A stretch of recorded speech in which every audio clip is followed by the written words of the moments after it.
Today we'll be talking about the respiratory system, which is a system that exhibits gas exchange, or in other words, when we breathe in oxygen and exhale carbon dioxide.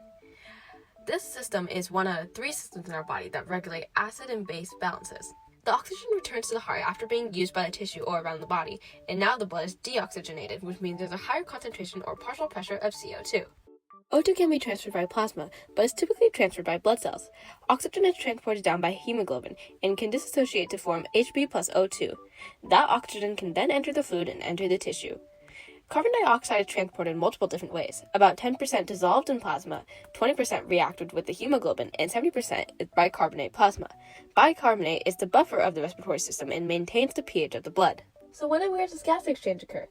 Well, our lungs contain tiny air sacs called alveoli. Blood, more specifically deoxygenated blood, flows to the walls of these air sacs and picks up oxygen from the sacs. At the same time, carbon dioxide leaves the blood and goes into those air sacs. The carbon dioxide then can leave your body when you exhale. Oxygen can be transported in multiple different ways. It can be dissolved in plasma, which is less than 2%, or bound to the hemoglobin, which is 98%.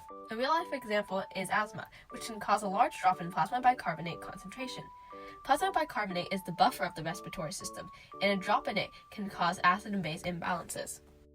In the diagram below shows what happens when we inhale oxygen and exhale carbon dioxide. When we breathe in oxygen, our blood becomes oxygenated, which means there's a higher concentration of O2. Our heart then pumps this blood to the tissues or around the body. What does the respiratory system have to do with chemistry? Well, an increase of CO2 would cause a decrease in pH. The reaction shifts to form more carbonic acid, increasing acidity, while a decrease in CO2 means an increase in pH, making it an alkaline. The respiratory system helps maintain the acid-base balance. We can see the importance of these shifts as respiratory problems are caused by an acid-base imbalance, meaning that the body loses its ability to correct pH. Hyperventilation and hypoventilation are examples of this drive or shift. Hyperventilation is the increased loss of CO2 driven by carbonate equilibrium, while hypoventilation is the decreased loss of CO2, which drives the bicarbonate equilibrium to the right, therefore increasing acidity.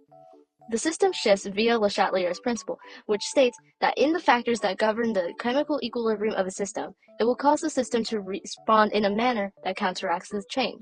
An example of this is our body. To bring back whatever that has been changed by the stress, one's body adjusts when one needs more or less of oxygen.